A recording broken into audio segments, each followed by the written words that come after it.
গাইবান্ধায় বাসর রাতে নববধূকে ঘুমের ওষুধ খাইয়ে সংঘবদ্ধ সম্ভ্রমহানির ন্যাক্কারজনক এক ঘটনা ঘটেছে। এতে স্বামীসহ গ্রেফতার হয়েছে 7 বন্ধু। যে হাতে মেহেদির আলপনা, যে চোখে নতুন জীবনের হাজারো রঙিন স্বপ্ন, সেই হাত আর চোখই সাক্ষী হল এমন নির্মম ও বর্বরচিত অধ্যায়ের। বিয়ের পবিত্র বন্ধনকে কলঙ্কিত করে গাইবান্ধার সাঘাটা উপজেলায় বাসর রাতেই ওই নববধূকে ঘুমের ওষুধ খাইয়ে দলবদ্ধ সম্ভ্রমহানির অভিযোগ উঠেছে তার স্বামী ও বন্ধুদের বিরুদ্ধে। মনুষ্যত্বের মুখোশ পরা 7 জনের পৈশাচিক উল্লাসে একটি মেয়ের জীবন শুরুর আগেই যেন থমকে গেল। এই নজিরবিহীন ঘটনায় গোটা এলাকায় চাঞ্চল্যের সৃষ্টি হয়েছে। ঘটনার কেন্দ্রস্থল সাঘাটা উপজেলার কামালের পাড়া ইউনিয়নের ওসমানের পাড়া গ্রাম।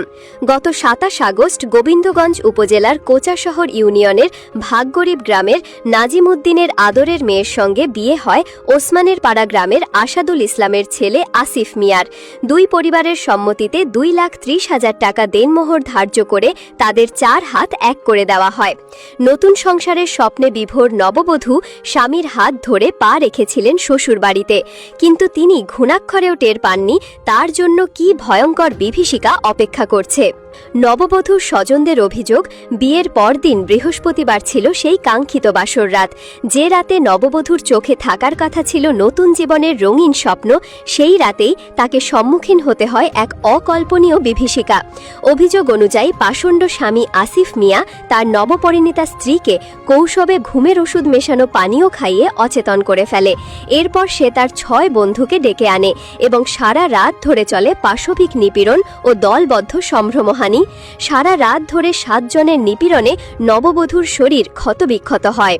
পরদিন শুক্রবার অপরাধ ঢাকতে এবং ঘটনাটি ধামাচাপা দিতে অভিযুক্ত স্বামী আসিফ ও তার বন্ধুরা অসুস্থ নববধূকে নিয়ে তার বাবার বাড়ি গোবিন্দগঞ্জের ভাগগরিব গ্রামে পৌঁছে দেয়, কিন্তু সেখানে পৌঁছানোর পরই ওই নারী গুরুতর অসুস্থ হয়ে পড়েন।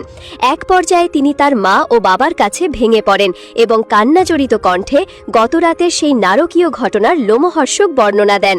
মেয়ের মুখে এমন পাশবিকতার কথা শুনে বাবা মায়ের পায়ের তলায় মাটি সরে যায়। তাদের আহাজারিতে আকাশ বাতাস ভারী হয়ে ওঠে। তাৎক্ষণিকভাবে অসুস্থ নববধূকে গোবিন্দগঞ্জ উপজেলা স্বাস্থ্য কমপ্লেক্সে ভর্তি করা হয়। সেখানকার আবাসিক মেডিকেল অফিসার ফাহাদ আল আসাদ জানান, গত শুক্রবার দুপুর 2টার দিকে 2 জন নারী মেয়েটিকে হাসপাতালে নিয়ে আসেন। তার শরীরে সম্ভ্রমহানি ও পাশবিক নিপীড়নের সুস্পষ্ট আলামত পাওয়া গিয়েছে। ওই নারীর শারীরিক অবস্থা আশঙ্কাজনক হওয়ায় তাকে উন্নত চিকিৎসার জন্য রংপুর মেডিকেল কলেজ রমেক হাসপাতালে স্থানান্তর করা হয়। বর্তমানে তিনি সেখানেই চিরস্থায়ী জীবনের সঙ্গে পাঞ্জা লড়ছেন। এদিকে এই পৈশাচিক ঘটনার কথা জানাজানি হতেই স্থানীয় জনতা এবং নববধূর স্বজনরা ক্ষোভে ফেটে পড়েন। তারা অভিযুক্ত স্বামী আসিফ মিয়া সহ তার বন্ধুদেরকে আটক করে গণপ্রহার দেয় এবং পরে গোবিন্দগঞ্জ থানা পুলিশের হাতে তুলে দেয়। এ বিষয়ে সাঘাটা থানার উপপরিদর্শক আমিনুল ইসলাম শনিবার রাতে গণমাধ্যমকে জানান, এই হৃদয় বিদারক ঘটনায় মূল অভিযুক্ত স্বামী আসিফ মিয়া সহ মোট 7 জনকে আটক করা হয়েছে। আটককৃতদের মধ্যে স্বামী আসিফ, তার বন্ধু মাহিদ বাবু, মানিক, মিশন এবং মানিকের নাম জানা গেলেও বাকি 2 জনের নাম তাৎক্ষণিকভাবে জানা যায় না। আটককৃত সকলেরই বাড়ি সাঘাটা উপজেলার ওসমানের পাড়া গ্রামে। এই ঘটনায় পুরো দেশ স্তম্ভিত। যে স্বামীকে বিশ্বাস করে একটি মেয়ে তার সারা জীবন কাটানোর স্বপ্ন দেখে, সেই স্বামীর এমন দানবীয় রূপ সমাজের বিশ্বাস ও আস্থার মূলে কুঠারাঘাত করেছে। এলাকাবাসী ও সুশীল সমাজের প্রতিনিধিরা এই পাশবিক ঘটনায় জড়িতদের দৃষ্টিমূলক শাস্তির দাবি জানিয়েছেন, যাতে ভবিষ্যতে আর কোনো ব্যক্তি এমন অপরাধ করার সাহস না পায়।